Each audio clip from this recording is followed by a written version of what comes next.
ট্যাংরা মাছ ভুনা করবো, দিয়ে দেবো সরিষার তেল। আসসালামু আলাইকুম। পেঁয়াজ কুচি আর কাঁচামরিচ, পেঁয়াজটা ভালো করে ভেজে নেব। 1 চা চামচ আদা রসুন বাটা। মশলা কষানোর জন্য ঝোল, মশলাটা ভালোভাবে কষিয়ে নেব। মশলা কষানো হয়ে গেছে, দিয়ে দেবো ট্যাংরা মাছ। মাছ কষানোর জন্য ঝোল,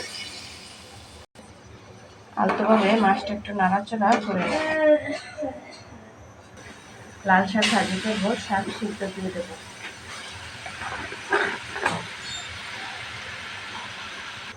শাক সিদ্ধ হওয়ার জন্য দিয়ে দেবো লবণ কুচি। শাকটা একটু নাড়াচাড়া করে নেব।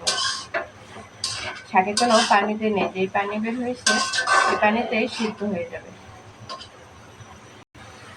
শাকটা সিদ্ধ হয়ে গেছে, এখন বাগার দিয়ে দেব। শাক ভাজার জন্য দিয়ে দেবো সয়াবিন তেল, কাঁচামরিচ, পেঁয়াজ কুচি, রসুন কুচি। পেঁয়াজ রসুনটা ভালোভাবে ভাজা নেব। পেঁয়াজ ভাজা হয়ে গেছে, সিদ্ধ করে রাখা শাকটা পেঁয়াজ রসুনের সাথে ভালোভাবে মিশিয়ে নেব। শাক ভাজা হয়ে গেছে, ট্যাংরা মাছ ভুনা হয়ে গেছে, দিয়ে দেবো ধনিয়া পাতা।